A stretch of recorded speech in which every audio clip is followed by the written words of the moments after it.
Thanks for tuning in. This is Tim with the University of Vinyl. I want to continue with an ongoing series that I'm doing this year called The Crown Jewels. These are individual videos breaking down and highlighting what, in my opinion, are the best sounding records in my collection. I'm on episode 8 today. I want to talk about the 1975 self-titled Fleetwood Mac album. The White Album is a common title or subtitle or how people identify that record. What an incredible record. Fleetwood Mac, they had parted ways with Bob Welch in 1974 following the Heroes Are Hard to Find tour. And Mick Fleetwood was shopping around for a new studio. He wanted to, first of all, record a new record. At that point in time, Bob Welch was still in the band. And at that point in time, remember, this was a 4-piece. So Bob Welch, Christine McVie, Mick Fleetwood, and John McVie. Mick Fleetwood decided to check out Sound City Studios in Van Nuys, California. Very famous place. You've probably heard of or seen the documentary that Dave Grohl put together back in 2013, I think. And at that point in time, Studio City had closed, and there was talk of, maybe someone purchasing it, trying to revive it. That eventually did happen in 2017. So Studio City is still an ongoing concern here in 2024. Now, the person that helped Mick Fleetwood check out Studio City was the famous producer Keith Olsen. Keith Olsen has worked with Sammy Hagar, Ozzy Osbourne, and others. And when we talk about the actual pressing that I have, I'm going to show you something that's kind of interesting as far as Keith Olsen is concerned. He actually had something that he would have inscribed in the dead wax if he was there witnessing the mastering and the cutting of the lacquer for a record that he produced. So in late 1974, Fleetwood, being kind of toured by Keith Olsen, they were at Sound City, and Keith wanted to put up some tracks from an album that he had produced back in 1973. A year and a half prior, and that, of course, was Buckingham Nicks. And this is a pressing that I have on the Polydor label. That was the original label, mastered by Robert Ludwig. This is an amazing record. It's a must-have if you're a Fleetwood Mac fan, but we're not talking about that today. Anyway, he put up the track Frozen Love, which has a very tasty guitar solo from Lindsey Buckingham. And Mick Fleetwood was blown away. He was like, who's that guitarist? And as it so happens, Lindsey Buckingham, as the story goes, was at Studio City that day for some reason and bumped into Mick Fleetwood. Pleasantries were exchanged. They said hello. And after that meeting, Fleetwood went back to Keith Olsen and said, hey, can you reach out to Lindsey Buckingham? I want him to join Fleetwood Mac. Bob Welch had decided to leave the band. So the invitation was extended to Lindsey Buckingham. He met up with Mick Fleetwood, and he said, of course, I'd love to join if you take my girlfriend, Stevie Nicks, along as well.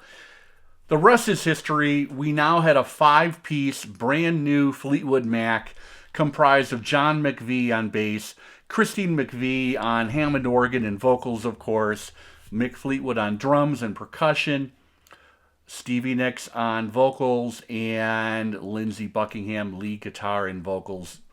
An incredible, legendary band, a legendary iteration at that point in time. They would become legendary, of the band Fleetwood Mac. And I want to show you the exact pressing that I have of this record. It is a textured Santa Maria pressing. I just love this record. It simply explodes out of my Klipsch Cornwalls here, my home system. It is one of the best sounding records that I have ever heard. I am lucky. I have a Santa Maria pressing. It's in near mint condition. Let's take a look at that. Hey everybody, this is Tim. As you probably know, I'm going to try and make this short for like a 30-second commercial for my new merch that I have in my own merch store. First of all, please consider subscribing to the channel. It helps greatly with the algorithm. And if you are a super fan, I have some very cool stuff, including my OG University of Vinyl Seal t-shirt, high quality, very comfortable. This is 4 ounce, 100% cotton. I also have my brand new Babylon Sisters t-shirt. Check out the design cues for this shirt in the link in the bio. This is on Comfort Colors, and it's a heavier 100% cotton shirt, true to size, very comfortable, very relaxed fit. Last but not least, everybody, I have my own University of Vinyl pennant, and you too can become a valedictorian. Check these out in the merch shop, link in the bio. Thanks, everybody. There it is. This was on the Reprise label, of course. In the dead wax of that record, you will find Kendun stamped on either side. Kendun stands for Kendun Recorders. It was a fantastic mastering facility in Burbank, California, started by mastering engineer Kent Duncan. And also, you will find Pogo with a little heart symbol. And Pogo is the little nomenclature for Keith Olsen. And, you know, as legend has it, if you find Pogo in the dead wax, it means that Keith Olsen actually attended the mastering session and the cutting of the lacquer. Every song on this record really shines on my system. There is an incredibly wide soundstage. There is just incredible presence and air on this recording. This is like the best of the 1970s as far as state-of-the-art vinyl recording, vinyl pressing is concerned. Put on World Turning, put on Say You Love Me. There is just holographic sound coming to me in my sweet spot, in my listening room. You know, I am just so pleased with this record. I have never thought it was necessary to go out and buy additional pressings. There are 2 additional pressings to mention, though, of note. And that is the 2012 Record Store Day Double 45 release. That was limited to 6,000 copies. Everything I've heard and read about that pressing, people just rave about it. So I'm sure it is fantastic. And I have the Double 45 of Rumors that was mastered by Kevin Gray and Steve Hoffman.